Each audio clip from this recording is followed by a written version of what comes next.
नमस्कार, आप देख रहे हैं न्यूज 18 इंडिया। मैं हूं आपके साथ प्रीति रघुनंदन। इस वक्त की सबसे बड़ी खबर चीन विवाद से जुड़ी हुई। रक्षा मंत्री राजनाथ सिंह ने सीमा विवाद पर चीन को कड़ी चेतावनी दी है। उन्होंने लोकसभा में कहा कि चीन से सीमा विवाद को भारत शांतिपूर्ण हल करना चाहता है, लेकिन चीन बार बार सीमा का उल्लंघन कर रहा है।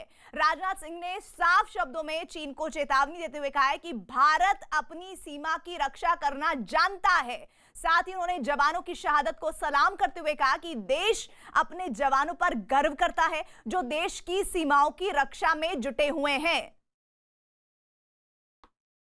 1990 से 2003 तक दोनों देशों द्वारा एलएसी पर एक कॉमन अंडरस्टैंडिंग बनाने की कोशिश की गई, लेकिन इसके बाद चाइना ने इस कार्रवाई को आगे बढ़ाने पर सहमति नहीं जताई। इसके कारण कई जगहों पर चाइना तथा भारत के बीच एलएसी परसेप्शंस में ओवरलैप है। इन क्षेत्रों में तथा बॉर्डर के कुछ अन्य इलाकों में दूसरे समझौतों के आधार पर दोनों की सेनाएं फेस ऑफ आज की स्थिति का समाधान निकालती हैं। चीन की कार्रवाई के जवाब में हमारी आर्म्ड फोर्सेज ने भी इन क्षेत्रों में उपयुक्त काउंटर डिप्लॉयमेंट्स किए हैं अध्यक्ष महोदय, ताकि भारत के सिक्योरिटी इंटरेस्ट को पूरी तरह से सुरक्षित रखा जा सके। अध्यक्ष महोदय, मैं सदन को आश्वस्त रहना चाहिए कि हमारी आर्म्ड फोर्सेज इस चुनौती का सफलतापूर्वक सामना करेंगी और हमारी आर्म्ड फोर्सेज साथ ही साथ जिस प्रकार की उनके द्वारा आज भी कार्रवाई की जा रही है, जिस प्रकार से सीमा की रक्षा की जा रही है, हम सबको हमारी आर्म फोर्सेज के ऊपर गौरव है अध्यक्ष महोदय। अप्रैल माह से ईस्टर्न लद्दाख की सीमा पर चाइना की सेनाओं की संख्या तथा उनके आर्मामेंट्स में काफी वृद्धि देखी गई है। मई महीने के प्रारंभ में चाइना ने गलवान घाटी क्षेत्र में हमारी ट्रूप्स के नॉर्मल ट्रेडिशनल पेट्रोलिंग पैटर्न में व्यवधान शुरू किया, जिसके कारण फेस ऑफ की स्थिति उत्पन्न हुई। ग्राउंड कमांडर्स द्वारा इस समस्या को सुलझाने के लिए विभिन्न समझौतों तथा प्रोटोकॉल के तहत वार्ता की जा रही थी। इसी बीच मई महीने के मध्य में चाइना द्वारा वेस्टर्न सेक्टर में कई स्थानों पर एलएसी पर ट्रांसग्रेशन करने की कोशिश की गई। इसमें कोंगकाला, गोगरा एंड पेंगोंग लेक का नॉर्थ बैंक शामिल है।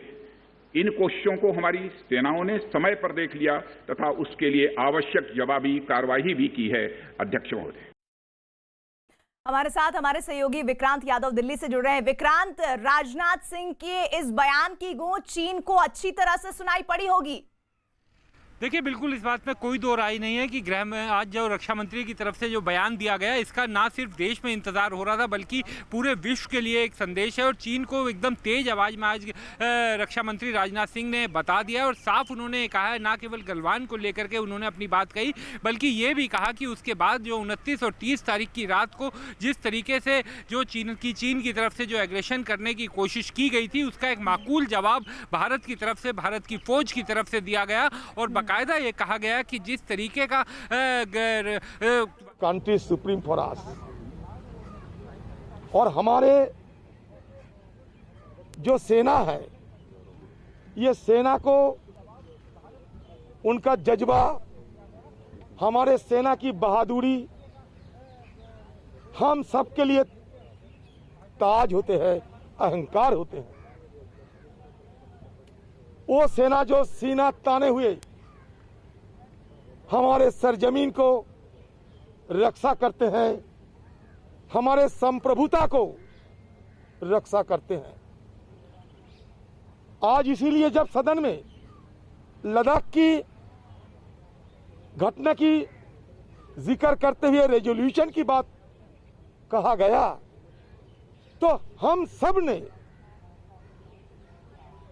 हमारे फौजों को सलाम जताने के लिए, सम्मान और श्रद्धा जताने के लिए 1 मिनट की समय मांगी। अंतिम में कहा कि आधा मिनट दिया करो, क्योंकि ये सहमत हम भी जताना चाहते हैं। सवाल तो बहुत कुछ है, लेकिन हम जानते हैं कि सवालों के जवाब ये सरकार देने में इनकार करेगा। अगर नहीं करते तो 1962 साल में जब इंडो चाइना वॉर हुई थी, उस समय विपक्ष के नेता अटल बिहारी वाजपेयी जी, जो हमारे साथ हमारे बीच नहीं है, उन्होंने ये मांग किया था कि जवाहरलाल नेहरू जी, चीन की सीमा में क्या हुआ, इंडो चाइना वॉर में क्या हुआ, इस विषय को लेकर सदन में चर्चा होना चाहिए। तुरंत पंडित जवाहरलाल नेहरू, उस समय के हिंदुस्तान के प्रधानमंत्री, सहमत जताई और लगातार 2 दिन सदन में चर्चा हुई। यही परंपरा हमारे सदन को हम देखना चाहते थे। हम जानते हैं कि ये सदन में चर्चा करने में ये सरकार इनकार करेगा, हिचकिचाएगा, नहीं तो शुरू के दिन से बार बार ये गुहार लगाते आए हैं हम कि कोई भी रूल पे, अंडर 193 रूल पे मैंने तो नोटिस डाला है, 1 नहीं 2। हमारे पार्टी के हमारे जो कॉलीग्स वो भी डाले हैं। हमारी ये उम्मीद थी। तो नेता विपक्ष अधीर रंजन चौधरी को आप सुन रहे थे, जो सीधे तौर पर ये कह रहे हैं कि हम चीन के मुद्दे पर चर्चा करना चाहते थे, लेकिन मौजूदा सरकार ने इस बात को तवज्जो नहीं दी। विक्रांत यादव हमारे साथ बने हुए। विक्रांत, अपनी बात को पूरा करिएगा और अधीर रंजन चौधरी के इस बयान को भी शामिल करिएगा। देखिए बिल्कुल, जिस तरीके से, क्योंकि लगातार ये इंतजार किया जा रहा था कि रक्षा मंत्री का बयान सामने आए और इस बात की मांग विपक्ष भी कर रहा था और काफ़ी लोगों की तरफ से मांग आई थी, जिसके बाद सरकार ने पहले ही दिन साफ कर दिया था। जब सदन शुरू होने वाला था उससे एक दिन पहले जब बीएसी की मीटिंग हुई थी, ये कहा गया था कि इस मामले में ज़रूर रक्षा मंत्री बयान देंगे और उनका आज बयान सामने आया। उन्होंने तमाम पूरे जिक्र किया कि किस तरीके से पूरी घटना हुई और बाकायदा किस तरीके से पूरा स्टैंड ऑफ चाइना के साथ बना हुआ है, सीमा पर किस तरीके से उनका हिंसक बिहेवियर, व्यवहार रहा है, उसकी भी पूरी तरीके से जानकारी दी गई। रक्षा मंत्री की तरफ से ये भी बताया गया कि जब वो अभी हाल ही में मॉस्को में अपने काउंटर पार्ट चीन के रक्षा मंत्री के साथ मुलाकात की थी, तो उस बैठक में भी भारत की तमाम चिंताओं को उन्होंने उनके सामने रखा था और ये कहा था कि जिस तरीके का चीन का व्यवहार रहता है सीमा पर, LAC पर जिस तरीके का व्यवहार रहता है, वो दोनों देशों के लिए ठीक नहीं है, उसको सुधारने की ज़रूरत है। और जिस तरीके से अब राजनयिक और सामरिक मामले में ये तय हुआ है कि बातचीत की जाएगी, लेकिन जिस तरीके का व्यवहार पिछले कुछ दिनों में रहा उसे सुधारने, उसको ठीक करने पर जोर दिया गया और साथ साथ ये भी साफ कर दिया गया कि भारतीय सेना ने जब भी चीन ने अपनी तरफ से अतिरेक दिखाया उसको पुरजोर जवाब दिया और पूरी तरीके से सजग है। हालांकि कांग्रेस पार्टी का ये विरोध था, उनका ये कहना था कि इस मामले में सरकार को एक चर्चा करवानी चाहिए ताकि जो सही तथ्य है, जो पूरे तथ्य इस मामले के हैं, वो सबके सामने आ सके। हालांकि चर्चा की मांग। लेह से अनुराग ढांडा हमारे साथ जुड़ गए। अनुराग, राजनाथ सिंह के बयान की गूंज लेह में किस तरह से सुनाई पड़ी?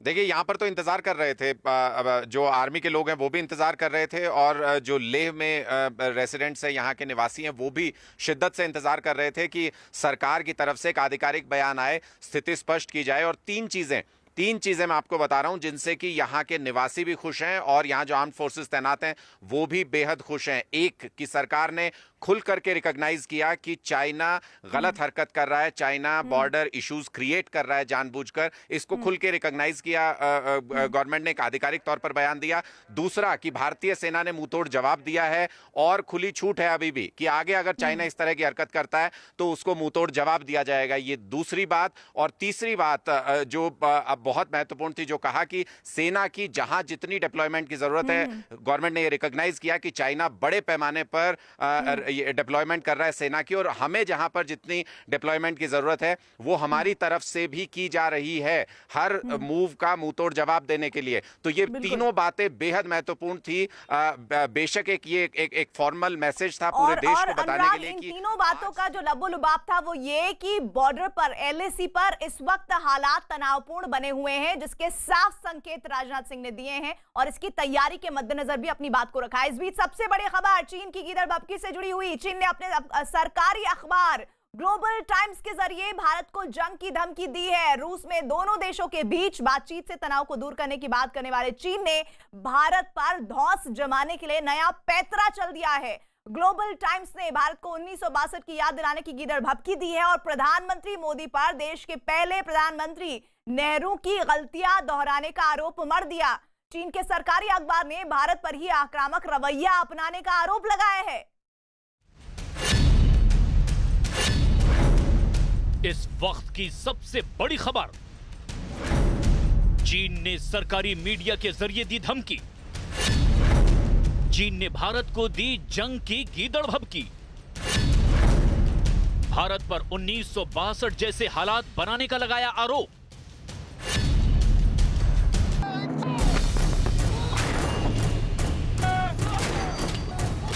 भारत से लगातार मुंह की खाने के बाद चीन की खिसियाहट साफ नजर आ रही है।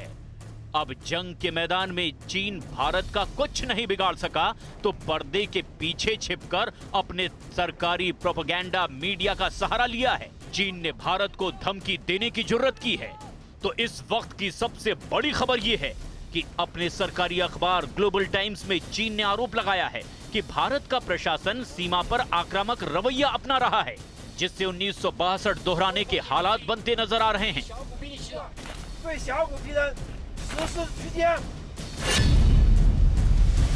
चीन का आरोप है कि भारत अपने हितों के लिए अंतर्राष्ट्रीय समुदाय की मदद से चीन पर दबाव बनाने की कोशिश कर रहा है।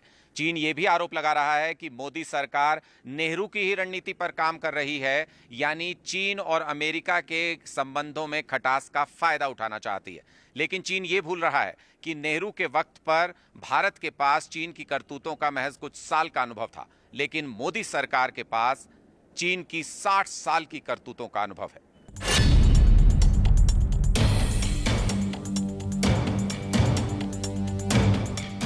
अब भारत भी इस धमकी के पीछे चीन की मंशा अच्छी तरह समझता है, क्योंकि बार बार सीमा पर भारत से मात खाने वाला चीन अब इस धमकी के जरिए भारत पर मनोवैज्ञानिक दबाव बनाने की नाकाम कोशिश में जुटा है।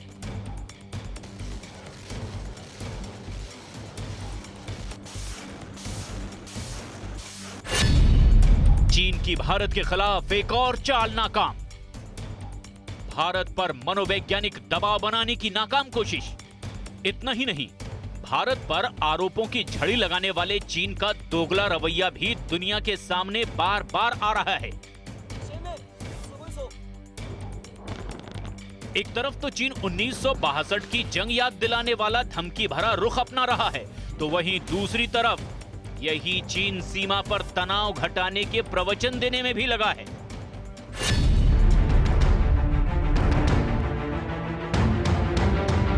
बीते दिनों मॉस्को में भारत के विदेश मंत्री एस जयशंकर और चीन के विदेश मंत्री वांग यी की मुलाकात हुई। सूत्रों से मिली जानकारी के मुताबिक दोनों के बीच इस दौरान भी तल्ख बातचीत हुई। चीन बार बार इस बात पर जोर दे रहा था कि सीमा पर जो हो रहा है उसको सुलझा लिया जाए, लेकिन कारोबार सहित द्विपक्षीय संबंधों को जारी रखा जाए। चीन का मतलब साफ था कि सीमा पर जो कुछ भी हो रहा है उसको करने दिया जाए और भारत के साथ उसका व्यापार भी चलता रहे। इस पर एस जयशंकर ने भी चीनी विदेश मंत्री को समझा दिया कि अगर सीमा पर चीन किसी भी तरह की हरकत करता है तो उसे केवल सीमा पर ही नहीं बल्कि हर तरह से नुकसान उठाना पड़ेगा।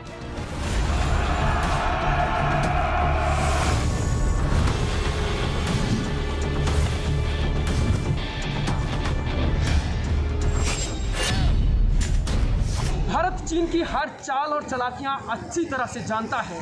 चीन भले ही सामने से जितनी चिकनी चुपड़ी बातें कर ले, भारत जानता है कि ये वो नेशन है जो हमेशा से पीठ में छुरा भोंकने में माहिर है। इतना ही नहीं, भारत को चीन हमेशा ही अपने सरकारी मीडिया के जरिए गीदड़ भभकियां भी देता चला आया है। भारत अब चीन को पहचानने में कोई भूल नहीं करना चाहता। इस बात की झलक भारत और चीन के विदेश मंत्रियों की बातचीत में भी दिखी। सूत्रों ने दोनों विदेश मंत्रियों की बैठक का जो ब्यौरा दिया, उसके मुताबिक बातचीत के दौरान भारत के विदेश मंत्री एस जयशंकर का लहजा बेहद सख्त था। एस जयशंकर ने चीन से साफ साफ कहा कि भारत तब तक अपनी सेना को पीछे नहीं करेगा जब तक चीन की सेना भारत के सभी इलाकों से पूरी तरह नहीं हट जाती। भारत ने चीन को समझा दिया कि LAC के हर बिंदु पर चीन को अपनी जगह पर वापस लौटना होगा, तभी सीमा पर शांति बहाल हो सकती है। हालांकि जंग के मैदान में भी चीन अपनी अपनी नाकाम कोशिशों में लगा हुआ है और ताजा रिपोर्ट में दावा किया जा रहा है कि चीन तिब्बत में युद्धाभ्यास में जुटा हुआ है, जिसके लिए उसने एलीट पैरा स्पेशल फोर्स को भी तैनात कर दिया है।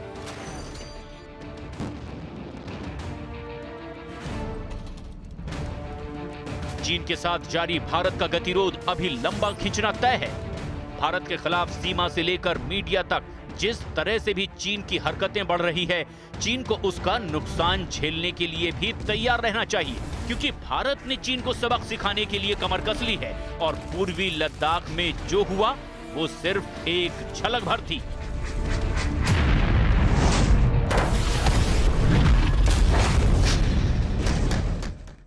अनुराग ढांडा ले से हमारे साथ जुड़े हुए हैं। अनुराग, चीन के सरकारी अखबार ग्लोबल टाइम्स में आर्टिकल छपवाकर दुनिया भर में चीन ये संदेश देना चाहता है कि भारत गलतियां कर रहा है, लेकिन अगर आप जो काम कर रहे हैं आप उस पर पर्दा डालने के लिए दूसरे मुल्क को जिम्मेदार ठहराएंगे, इसका मतलब ये नहीं है कि आपका इतना बड़ा झूठ छुप जाएगा। ये चीन की स्थिति है आज की। देखिए, ग्लोबल टाइम्स के बोल देने से कुछ हो नहीं जाता है, क्योंकि सरकार की तरफ से अब तो आधिकारिक बयान है कि क्या स्थिति है। डिफेंस मिनिस्टर के आज के पार्लियामेंट के बयान के बाद कोई एजेंडा, कोई प्रोपेगेंडा, ये सब काम नहीं करने वाला। और जहां तक ग्लोबल टाइम्स के हवाले से जो ये बात आती है कि एक्सरसाइज कर रही है चीन की आर्मी सीमा के दूसरी तरफ, उस तरीके से दबाव बनाने की कोशिश कर रही है, तो मैं आपको बता दूं कि हम इस वक्त लेह में मौजूद हैं। बहुत ज्यादा डिटेल्स हम नहीं दे सकते हैं, लेकिन यहां पर भी एयरफोर्स की, आर्मी की तमाम तमाम मूवमेंट्स लगातार जारी हैं और किसी भी तरीके से, जैसा आज डिफेंस मिनिस्टर ने कहा कि किसी भी तरीके की स्थिति से निपटने के लिए भारतीय सेना पूरी तरह से तैयार है। हम यहां पर साफ तौर पर देख सकते हैं तमाम स्ट्रेटेजिक रीजंस की वजह से ना डिफेंस मिनिस्टर ने बताया, लगातार मंथन और विचार विमर्श हो रहा है कि कैसे इसको और बेहतर किया जाए ताकि हर चुनौती का जवाब दिया जा सके। आप हमें साथ बने रहिएगा। चीन की जासूसी मामले में जुड़ी एक और बड़ी खबर आ रही है। खुफिया सूत्रों से मिली जानकारी के मुताबिक चीन की सबसे बड़ी कंपनी अलीबाबा भी भारत से डेटा चुराने के गोरख धंधे में शामिल है।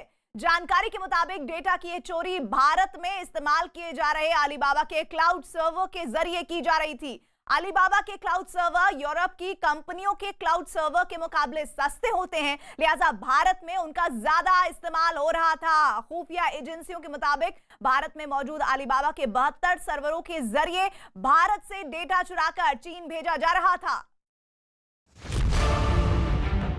अलीबाबा पर भी लगा डेटा चोरी का आरोप।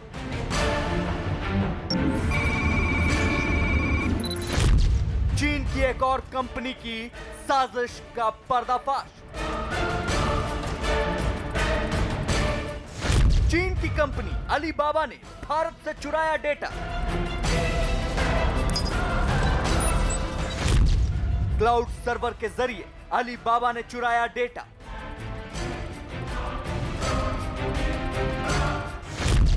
भारत में 72 सर्वरों से डेटा चुरा रहा था अलीबाबा। सस्ते सर्वर के बहाने अलीबाबा ने डेटा चुराया। अलीबाबा, चीन की ई कॉमर्स कंपनी। अलीबाबा दुनिया की सबसे बड़ी कंपनियों में से एक। अलीबाबा चीन के अरबपति जैक मा की कंपनी। अलीबाबा पिछले कुछ वर्षों से जैक मा और उनकी कंपनी अलीबाबा ने कामयाबी की ऐसी मंजिलें छुई कि दुनिया भर के लोगों को अलीबाबा और 40 चोरों की सदियों पुरानी फारसी कहानी याद आ गई। किस्से कहानियों के अलीबाबा की तरह से आज के अलीबाबा का भी रिश्ता चोरी से जुड़ गया है, लेकिन यह अलीबाबा कहानियों के ईमानदार अलीबाबा के उलट चोर निकला। भारत में सस्ते सर्वर का लालच देकर अलीबाबा ने ऐसी चोरी की कि करोड़ों लोग ठगे के ठगे रह गए। अब रस्ते का माल सस्ते में और सस्ते के चक्कर में अलीबाबा ने ऐसा झटका दिया जिसका किसी को अंदाजा भी नहीं रहा होगा। डेटा चोरी के लिए अलीबाबा ने चली मुफ्त की चाल। अलीबाबा ने बनाई थी फ्री ट्रायल की स्कीम। मुफ्त क्लाउड सर्वर के चक्कर में फंसी कंपनियां भारत का डेटा चीन भेजते थे अलीबाबा के सर्वर। खुफिया एजेंसियों के मुताबिक चीन ने सोची समझी साजिश के तहत भारत से डेटा चोरी की योजना तैयार की थी। इसमें चीन की बड़ी ई कॉमर्स कंपनी अलीबाबा का साथ लिया गया। अलीबाबा ने भारत में सस्ते क्लाउड सर्विस के लिए सर्वर लगाए जो यूरोपियन और अमेरिकी कंपनियों के क्लाउड सर्वर से सस्ते पड़ते हैं। जो कंपनियां अलीबाबा के सस्ते क्लाउड सर्वर के झांसे में आ गई, उनका डेटा सीधे चीन पहुंच गया।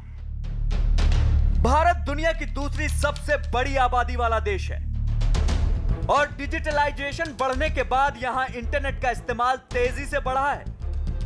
130 करोड़ की आबादी वाले भारत के लोगों के डेटा पर दुनिया भर की डेटा एनालिसिस करने वाली कंपनियों की नजर लगी है। इस डेटा की सुरक्षा के बारे में अभी तक ज्यादातर भारतीयों को बहुत जानकारी नहीं है और इसीलिए यहां से डेटा चुराना बहुत आसान नजर आता है। चाहे म्यूजिक फाइल हो, फोटो हो या वर्ड फाइल या किसी तरह का वीडियो, सब कुछ क्लाउड सर्वर में सेव किया जाता है। क्लाउड पर डेटा इसलिए रखा जाता है क्योंकि इसे कहीं भी आसानी से इस्तेमाल किया जा सकता है। लेकिन अगर सर्वर सुरक्षित ना हो तो हैकर्स इसे आसानी से चुरा सकते हैं। शायद इसीलिए अलीबाबा और चीन की सरकार की इस जोड़ी ने भारत का डेटा चुराने की साजिश रची, क्योंकि हाल के सालों में क्लाउड कंप्यूटिंग का फैशन भी बढ़ा है। लेकिन भारत की खुफिया एजेंसियों ने अलीबाबा और चीन की इस शातिराना चाल को पकड़ लिया और अब जब डेटा चोरी के इस मामले की जांच होगी तो इसकी आंच चीन के आकाओं तक जरूर पहुंचेगी।